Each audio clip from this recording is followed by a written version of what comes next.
I saw the other day a Tanzanian company with a Kenyan unit called Karahari Cement buying the stake in East African Portland Cement that belonged to NSSF, again taking it for a song.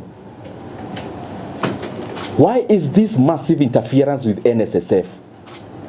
That a person who is not Kenyan can see value in East African Portland Cement that NSSF, that is investing workers' resources, cannot see in a local company. We must be vigilant. Otherwise, within a very short time, we are all going to regret as Kenyans, because we'll have nothing to hold on to. Everything will have been torn down in terms of sold for nothing, and you'll have no fallback position. And on the same, I have been saying, and I want to repeat, there is a new jargon in town called infrastructure fund. Infrastructure fund is only two things, and Kenyans should know that. One was sale of Safaricom, which is now Adawi. Number two is more borrowing. So anyone who needs to know what infrastructure fund is, just keep on watching the lips of everyone talking about it and match with the actions. It is either sale of government assets at a discount, definitely, or more borrowing. And these things are important, and I don't think there is something more important than the economy of Kenya to all of us. Look at it this way. Kenya has already taken a loan using fuel levy. The money you pay for fuel levy has already been collected in advance for the next 7 years, and they want to take another one that will take us for the next 10 years. Meaning, the tax you are going to pay for the next 7 years has been collected today and spent.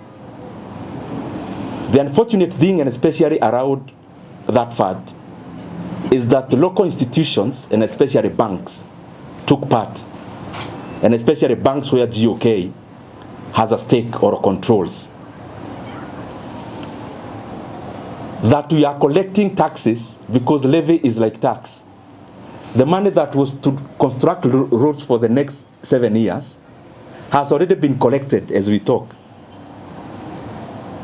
I don't know whether I'm making sense, because you need to understand that because the government is looking at 2027 and nothing else, they are staking the future of this country in the name of elections.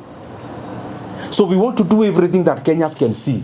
It doesn't matter whether we are getting into an abyss, and it doesn't matter whether we are going to recover from it. So we have taken fuel levy that was to be collected by Kenya for the next 7 years. That money has already been spent. Secondly, tourism fund has already been securitized or in the process of being securitized. The process has already kicked off. So when you see Bomas of Kenya coming up, that is again an illegal loan, because all this securitization business is illegal. I've been talking about Talanta Fund, and you may wonder why there is no person in government giving a rejoinder. Because if there are no facts, then you should give the facts as the National Treasury. That this year, we borrowed 44.5 billion Kenya shillings,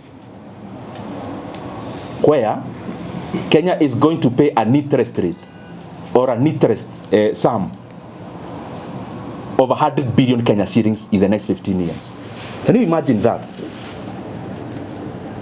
Just because we want claps, now we take a loan of 44.5 billion shillings, where the government is going to pay interest rate quantum of 100 billion in 15 years.